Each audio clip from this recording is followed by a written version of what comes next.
Hi students, today we will discuss about the important questions ma.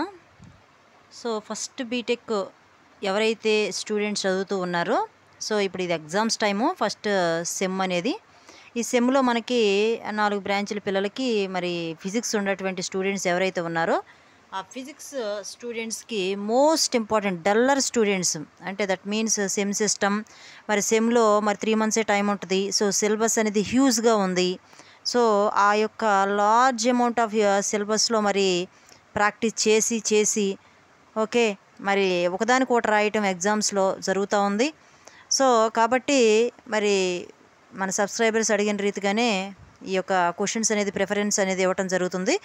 Okay నాకున్న ఎక్స్పీరియన్స్ని బట్టి ప్రీవియస్గా చూసినటువంటి ఆ యొక్క క్వశ్చన్ పేపర్స్ని బట్టి ఓకేనా. సో ఇలా మనకి ప్రిపేర్ చేసి స్టూడెంట్స్ చాలా ఆ యొక్క 5 unitsలో ఉన్నటువంటి ఆ హ్యూజ్ సిలబస్ మరి తక్కువ టైమే ఉంది కాబట్టి చదవలేక ఒకదానికొకటి రాసి వస్తూ ఉన్నారు. సో అలాంటి పొజిషన్లో పిల్లలు చాలా ఇబ్బందిగా ఫీల్ అయ్యి అలా రాసినప్పుడు మరి ఫెయిల్ అయ్యేటువంటి ప్రమాదం ఉంటుంది. కాబట్టి సరే ఏవి ఇంపార్టెంట్ బాగా ఎగ్జామ్లో ఎప్పుడు దిగే క్వశ్చన్స్ ఓకేనా, ఇంకా ఉన్నాయి క్వశ్చన్స్ ఓకేనా. మనకి ఉన్నటువంటి ఒక యూనిట్ ఉంటే ఆ ఒక యూనిట్లో రెండు చాప్టర్లు ఉంటాయమ్మా. 2 చాప్టర్లు ఒక చాప్టర్ నుంచి ఫస్ట్ సెక్షన్ ఇస్తే ఫస్ట్లో ఏబి అని ఇచ్చిన నెక్స్ట్ ఓఆర్ఆర్ అని ఇచ్చి ఇంటర్నల్ చాయిస్ కింద సిడి అనేటువంటిది ఇచ్చేది ఏదైతే ఉంటుందో అది సెకండ్దమ్మా. సెకండ్ చాప్టర్ నుంచి ఆ ఉన్నటువంటి యూనిట్లో నుంచి. సో నేనైతే మరి నాకు తోచిన ప్రకారం ఆలోచన ప్రకారం మరి మీకు ఈజీగా ఉన్నటువంటి మీ బ్రెయిన్కి ఎక్కగలిగినటువంటి చాప్టర్లని చూజ్ చేశాను నేను. ఓకే ఇంకా కాదు మాకు ఈ చాప్టర్ వద్దు ఇంకో చాప్టర్ చూజ్ చేసుకుంటాం కింద మాకు ఈజీగా ఉంది మీరు ప్రిపేర్ చేసినటువంటి దానికంటే మేము ఇది బాగా చదివామంటే కూడా అది కూడా మీరు ఫాలో అయిపోవచ్చు. లేదు ఈ క్వశ్చన్స్ మేము ఫాలో అయిపోతామన్నా ఫాలో అయిపోవచ్చు. బట్ డల్లర్ స్టూడెంట్స్ మాత్రం ఈ చదువుకుంటే జస్ట్ ఓకేనా. నేనైతే ఎక్కువ మార్కులు చెప్పట్లేదమ్మా, ముందే చెప్తున్నాను. నేను ప్రాబ్లమ్స్ కూడా ఏమి ఇవ్వలేదు, జస్ట్ థియరీ పార్టే ఇచ్చాను. సో ప్రాబ్లమ్స్ కూడా నేను దీంట్లో ఏం మెన్షన్ చేయలేదు. సో థియరీ పార్ట్ చదవడానికి ఇబ్బంది పడుతున్న పిల్లలు ఉన్నారు డల్లర్ స్టూడెంట్స్. ఒక 500 ఇంటర్మీడియట్లో 500 400 300 600 ఒక 550 అలా మార్క్స్ వచ్చిన పిల్లలు కొంచెం ఇబ్బందిగా ఫీల్ అవుతున్నారు. గుర్తు రావట్లేదు అంటే ఇలా సిలబస్ ఎక్కువ ఉండటం వల్ల టైం తక్కువ ఉండటం వల్ల ఓకే ప్రాక్టీస్ లేకపోవటం వల్ల గుర్తు రావటం లేదనేటువంటి ఇబ్బందితో ఫీల్ అవుతున్న పిల్లలు ఎవరైతే ఉన్నారో వాళ్ళకు మాత్రమే ఈ వీడియో నాన్న. ఓకే బాగా చదివే పిల్లలకైతే కాదు ఓకేనా. సో డల్లర్ స్టూడెంట్స్ కంప్లీట్గా మేము పాస్ అవుతాం మేడం, మాకు పాస్ మార్క్ కావాలి 70కి పెడితే మాకు 30 ఆర్ మినిమం 40 మార్క్స్ ఇవి చదువుకుంటే చాలు 35 ఆర్ 40 మార్క్స్ మీకు వస్తాయి. బట్ మీరు రాసే ఒక హ్యాండ్ రైటింగ్ని బట్టి కానీ కొంచెం తీసేసినా ఎలా లేదన్నా 30 మార్క్స్ అనేవి మీ దగ్గర ఉంటాయి ఇవి చదివితే. సో పాస్ అయిపోవచ్చు ఈజీగా అనేది. తక్కువ క్వశ్చన్స్ తీసాను మీకోసమని మరి హార్డ్ వర్క్ చేసి. సో మన ఛానల్ని సపోర్ట్ చేయండి, ఇతరులకి షేర్ చేయండి, లైక్ చేయండి, అలాగే సబ్స్క్రైబ్ చేసుకున్నాను. ఓకే సో మన టాపిక్లోకి వెళ్ళిపోదాం. First BTech most important questions for duller students. So చూడండి యూనిట్ 1 వేవ్ ఆప్టిక్స్ నాన్న. వేవ్ ఆప్టిక్స్లో first question Newton's rings. Okay Newton's rings అమ్మ, ఇది మోస్ట్ ఇంపార్టెంట్. చూసుకోగలిగితే దీని మీద ప్రాబ్లం కూడా రిలేటెడ్ చూసుకోండి, లేదు మా వల్ల కాదు అంటే కనుక ప్రాబ్లం అన్నా చూసుకోండి. ఇంపార్టెంట్ క్వశ్చన్ ఇది, దీని మీద ప్రాబ్లమ్స్ కూడా ఇస్తాడు ఓకేనా ఉన్నటువంటి న్యూటన్స్ రింగ్స్ అనేది. సో న్యూటన్ రింగ్స్ క్వశ్చన్ చూసుకునే వెళ్ళండి. న్యూటన్ రింగ్స్ ఒకటి, ఇంటర్ఫీరెన్స్ ఇన్ థిన్ ఫిలిమ్స్ ఒకటి, ప్యారలల్ బీమ్ అనమాట. సో ఆ 2 క్వశ్చన్లు, అలాగే కలర్స్ ఇన్ థిన్ ఫిలిమ్స్ కూడాను కంపల్సరీ యూనిట్లో ప్రాబ్లం చూసుకుని వెళ్తేనే మీకు 10 అందుతాయినా. న్యూటన్ రింగ్స్లో మనకి మరి ఫ్రీ ఫైన్లో చూసిన రీతిగా న్యూటన్స్ రింగ్స్లో మనకి కంప్లీట్గా పైన క్వశ్చన్ ఇస్తే కింద మాత్రానికి కంపల్సరీ దాని రిలేటెడ్ ప్రాబ్లం వేస్తున్నాడు. జస్ట్ న్యూటన్ రింగ్స్ మీద ఉన్నటువంటి ఫార్ములా చూసుకుని గివెన్ డేటా ఇచ్చిన గివెన్ డేటాని బట్టి ఫార్ములాలు ఎలా సబ్స్టిట్యూట్ చేయాలో చూసుకుని వెళ్ళండి జస్ట్ అది.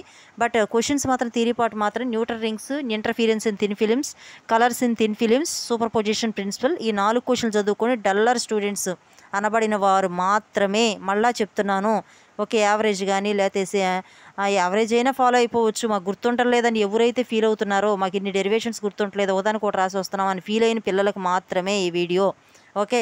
So Newton's rings, colours in thin films, superposition principle. So ఇది ఈ 4 క్వశ్చన్స్ ఏను ఈ 4 క్వశ్చన్స్ చూసుకుని సో పోలరైజేషన్ లీవ్ చేసేసి వెళ్ళిపోండి.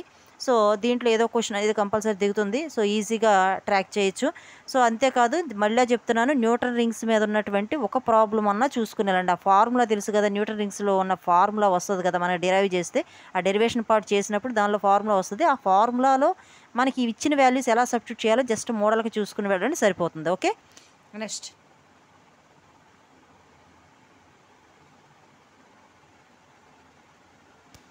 ఓకే సెకండ్ యూనిట్ నాన్న. సెకండ్ యూనిట్లో మనకి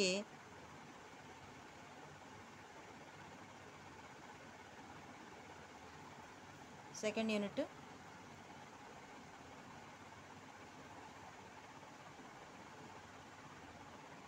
ఓకే, సెకండ్ యూనిట్లో చూస్తే బ్రాగ్స్లా సెకండ్ పార్ట్ మొత్తం ఎక్స్రే డైఫ్రాక్షన్ అని ఉంది కదమ్మా. బాగా ఏదైతే డయాగ్రామ్స్ ఉన్నాయో డయాగ్రామ్స్ బాగా నేర్చుకోండి చాలు. ఓకే, డయాగ్రామ్స్ బాగా నీట్గా వేసి ఓకే దాని రిలేటెడ్ మ్యాటర్ కూడా జాగ్రత్త నేర్చుకోండి. చదివేది ఒక పార్టే కాబట్టి నీట్గా చదవండి, ఏది వదిలిపెట్టకుండా. ఇప్పుడు చెప్పినటువంటి 4 క్వశ్చన్స్ ఇవి కూడా మేము కట్ చేస్తాము అంటే మార్క్స్ పాస్ అవటం అనేది కష్టం నాన్న. ఓకేనా, బ్రాగ్స్లో అనేది ఒక క్వశ్చన్ ఉంది, ఆ క్వశ్చన్ చదువుకుని వెళ్ళండి.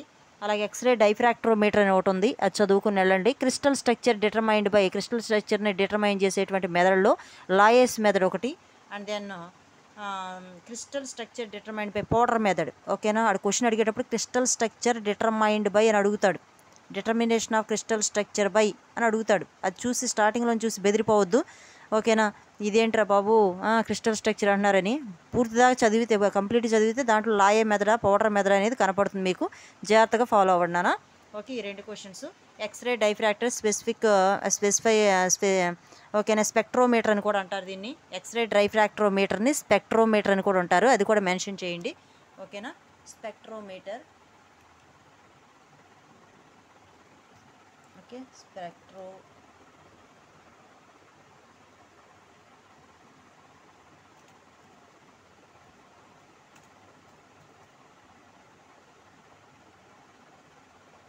స్పెక్ట్రోమీటరు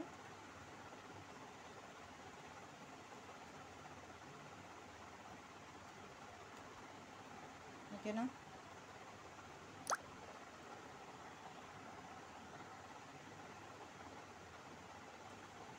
ఓకే, సో స్పెక్ట్రోమీటర్ అని కూడా అంటారు. మళ్ళీ ఆ క్వశ్చన్ ఇస్తే డైఫ్రాక్ట్రోమీటర్ అని ఇచ్చారు కదా, మరి స్పెక్ట్రోమీటర్ ఇది ఎక్కడి నుంచి వచ్చింది అనుకోవద్దు, దయచేసి అనదర్ నేమ్ అనమాట దీనికి. సో అలా కూడా ఇవ్వచ్చు. ఓకే, ఈ 4 క్వశ్చన్లు చదువుకుని వెళ్ళిపోండి అమ్మా, చాలు నాన్న. దీంట్లో మీకు ఎస్ఏ అందుతుంది ఈజీగా 10 మార్క్స్ అనేది, ఫైనల్ ఎగ్జామ్లో పాస్ అయిపోవచ్చు. ఓకేనా, ఓకేనా. నెక్స్ట్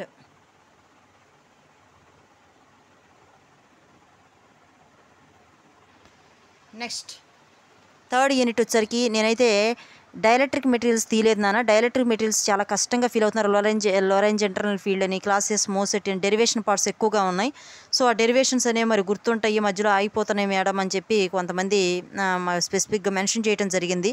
సో దానిలో డెరివేషన్స్ అనేవి ఎక్కువ ఉండటం వల్ల నేను ఉన్నటువంటి టైప్స్ ఆఫ్ పోలరైజేషన్ అని ఓకేనా, దాంట్లో మళ్ళీ డెరివేషన్స్ అవి ఉండటం వల్ల మరి మీరు ఇబ్బందిగా ఫీల్ అవుతున్నారని చెప్పేసి నేను డైఎలక్ట్రిక్ మెటీరియల్స్ ప్రిఫరెన్స్ ఇవ్వలేదు. సో నాకు కాదు మేడం, నేను మాకు అయ్యే బాగా వచ్చినాయి అనుకున్న వాళ్ళు ఎవరైనా ఉంటే దయచేసి అదే ఫాలో అయిపోండి. నేనైతే మ్యాగ్నెటిక్ మెటీరియల్స్లో తీసి కింద చాప్టర్ మ్యాగ్నెటిక్ మెటీరియల్స్లో తీసి దాంట్లో కూడా ఇంపార్టెంట్ తీశాను. సరే చూద్దాం. Classification of magnetic dia para ferro అది చదువుకుని వెళ్ళాల్సిందే question, most important. Domain theory of ferromagnetism, domain theory అన్న డొమైన్ కాన్సెప్ట్ అన్న ఒకటే. Domain concept ferromagnetism and దాంట్లోనే డొమైన్ వాల్స్ అని కూడా వస్తుంది క్వశ్చన్లో. సో అది ఒకటి చదువుకోండి. Next hysteresis curve. ఓకేనా, హిస్టరీస్ కర్వ్ అంటే బీహెచ్ కర్వ్ అంటాం. బీహెచ్ కర్వ్ అన్న హిస్టరెసిస్ కర్వ్ అన్న సేమ్ జిరాక్స్. సో మళ్ళీ ఇదేం క్వశ్చన్ రా బాబు అనుకోవద్దు, అది అనదర్ నేమ్ అనమాట. And also origin of magnetic moment అన్న అంటారు, లేదా అటామిక్ ఆరిజిన్ ఆఫ్ మ్యాగ్నెటిజం అని కూడా అనొచ్చు క్వశ్చన్ని. అండ్ అని చెప్పేసి ఉంది చూడండి ఇక్కడ ఇది.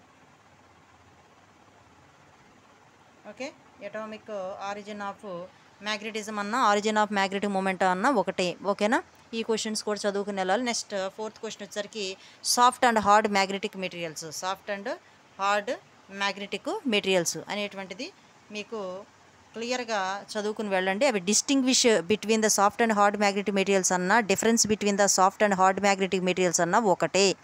ఓకేనా, కాబట్టి explain the soft and hard అంటేనేమో విడివిడిగా రాయండి. అదే డిఫరెన్స్ ఆర్ డిస్టింగ్విష్ అంటేనేమో ఒక లైన్ మిడిల్లో ఒక లైన్ ఒక ఎంటర్ చేసి అటువైపు సాఫ్ట్ అని పెట్టండి, ఇటువైపు హార్డ్ అని పెట్టండి. మీరు ఎక్స్ప్లెనేషన్ ఫామ్లో చదువుకుని ఉంటారు కదా, ఇటో పాయింట్ అటో పాయింట్ ఫామ్లో రాసుకోండి. ఓకేనా, అలా రాస్తే మార్క్స్ ఇస్తారు డిఫరెన్స్ అంటే. ఓకేనమ్మా, ఇవి 4 క్వశ్చన్స్. అండ్ దెన్ యూనిట్ 4కి వెళ్దాం. యూనిట్ 4లో నేనైతే మరి అన్ని థియరీ పార్టే కదా, డెరివేషన్, మరి Schrodinger time dependent, independent, potential in a box అది బాగా ప్రాక్టీస్ చేసి ఉన్నారు కాబట్టి నేనైతే కింద పార్ట్ ఏదైతే ఫ్రీ ఎలక్ట్రాన్ థియరీ అవన్నీ చిన్న చిన్న క్వశ్చన్స్ కదా, అవి ఎస్ఐ క్వశ్చన్స్ కూడా మరి 1, 2 మొత్తం కల్పిస్తాడు. మళ్ళీ క్లమ్జీగా అది మీరు ఇబ్బందిగా ఫీల్ అవుతారు. ఇదైతే ఇండివిజువల్ క్వశ్చన్స్ ఇచ్చేస్తారు కాబట్టి డైరెక్ట్ క్వశ్చన్స్ పడతాయి. అయితే ఇండైరెక్ట్గా వేస్తాడు క్వశ్చన్స్, అవి అర్థం కావేమో అన్న ఉద్దేశంతో నేనైతే ఈ యొక్క చాప్టర్కే నేను ప్రిఫరెన్స్ ఇచ్చాను. క్వాంటమ్ మెకానిక్స్కి, ఫ్రీ ఎలక్ట్రాన్ థియరీకి నేను ప్రిఫరెన్స్ ఇవ్వలేదు. మీరు లాస్ అవ్వకుండా ఉంటారని ఎస్ఐ అనేది కొంచెం ప్రాక్టీస్ చేయండి, కొంచెం కష్టపడండి. ఇది ఒక్కటే derivation part.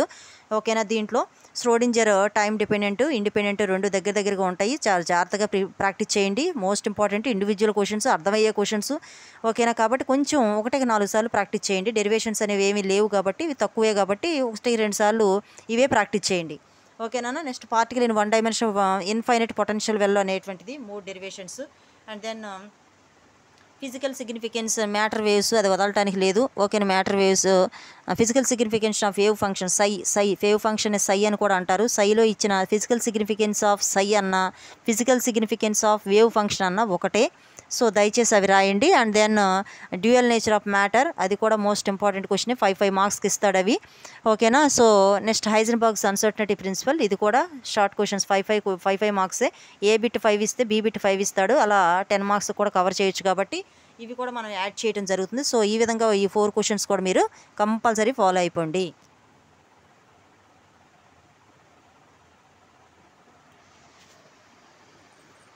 Okay.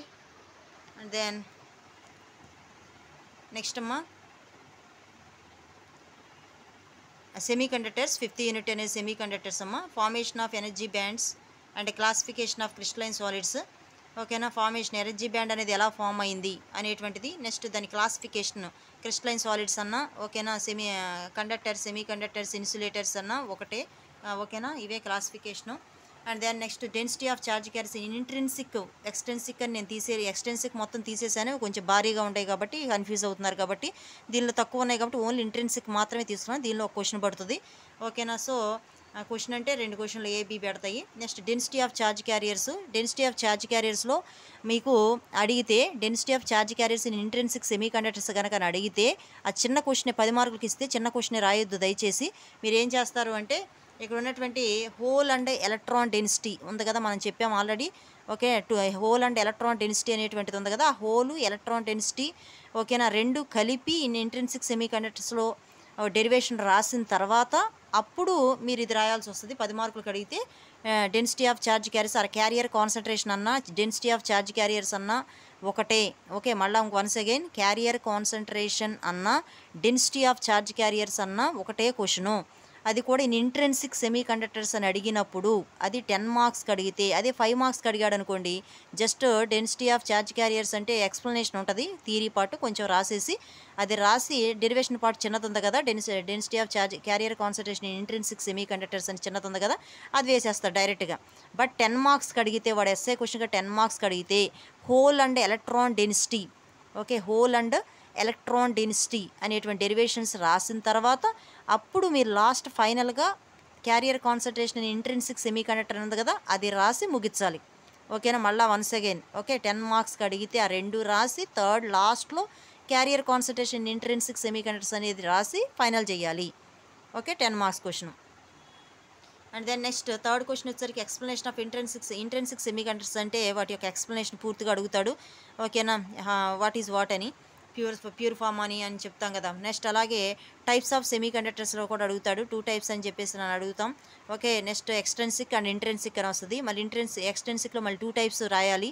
Types of semi conductors అంటే 2 అమ్మ, ఇంట్రెన్సిక్ ఎక్స్టెన్సిక్ రాస్తారు. మళ్ళీ ఎక్స్టెన్సిక్లో 2 టైప్స్ వస్తాయి, P type and N type అని చెప్పేసి. ఓకేనా, and then next electrical conductivity intrinsic సెమీ కండక్టర్స్లో, ఎక్స్టెన్సిక్ కాదు, electrical conductivity in intrinsic semiconductors and also Fermi level అని ఒకటి ఉంది, అది కూడా. ఓకేనా, ఈ 4 క్వశ్చన్స్ కూడా సెమీ కండక్టర్స్లో ఫాలో అయిపోండి. ఓకే 4 చదవండి, ఇంకేం చదవద్దు, ఇవే ప్రాక్టీస్ చేయండి. నెంబర్ ఆఫ్ టైమ్స్ ప్రాక్టీస్ చేయండి, గుర్తుంటాయి. తక్కువ డెరివేషన్సే కాబట్టి నెంబర్ ఆఫ్ టైమ్స్ ప్రాక్టీస్ చేయండి.